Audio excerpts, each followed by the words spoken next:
Alam mo ba na inutusan tayo ng Diyos na alalahanin ang araw ng Sabath? Pero ano nga ba ang Sabath? Katunayan, ito ay isa sa mga 10 utos na ibinigay ng Diyos sa mga Israelita. Sa Exodo 20:8-11, sinabi ng Diyos, alalahanin mo ang araw ng Sabath upang ipangilin. Bakit kailangan nating alalahanin ang araw ng Sabath? Genesis 2:2-3.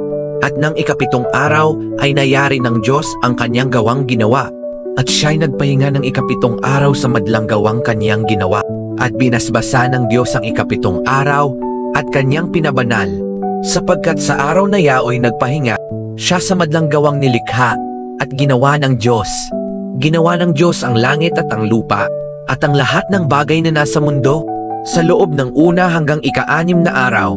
At sa ikapitong araw, siya ay nagpahinga. Kaya naman ibinigay niya sa mga Israelita ang araw ng Sabath. Ang Sabath ay isang salitang Hebreo at sa salitang Tagalog, ito ay nangangahulugang pahinga o kapahingahan.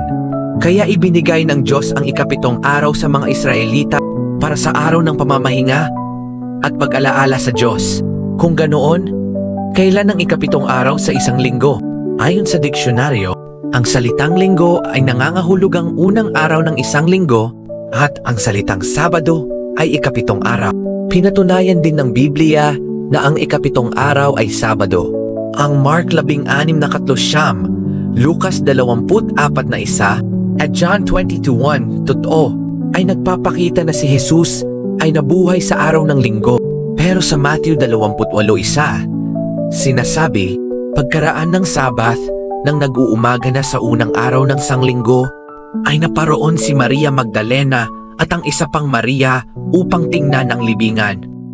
Ibig sabihin, nagsabat muna bago ang unang araw ng linggo. Kaya kung unang araw ang linggo, ang Sabado ay ikapitong araw. Pinatunayan din nito ng aklat ng Katoliko na isinulat ni James Gibbon. Ang aklat na pinamagatang The Faith of Our Fathers, page 71-72. Mababasa mo ang Biblia mula Genesis hanggang Apokalipsis at wala kang makikitang kahit isang talata na nagbibigay ng utos na ipangilin ng linggo. Ang kasulatan ay nag-uutos ng pangingilin ng Sabado, isang araw na hindi namin ipinangingilin. Alam nila na dapat Sabado ang pagsamba, pero hindi nila ito pinapangilin at pinangili nila ang linggong pagsamba na isang tradisyon lang ng tao. Ang tanong, bakit wala na masyadong nakakaalala sa katuroang ito? Ito ay dahil noong panahon ng 321 AD, panahon ng kadaliman, sa Council of Nicaea, ang emperador na nagngangalang Constantine ay tinanggal ang kautusang Sabbath at pinalitan ng linggong pagsamba. Pero ang tanong, alin ang dapat sundin? Ang katuruan ng Biblia o tradisyon ng tao?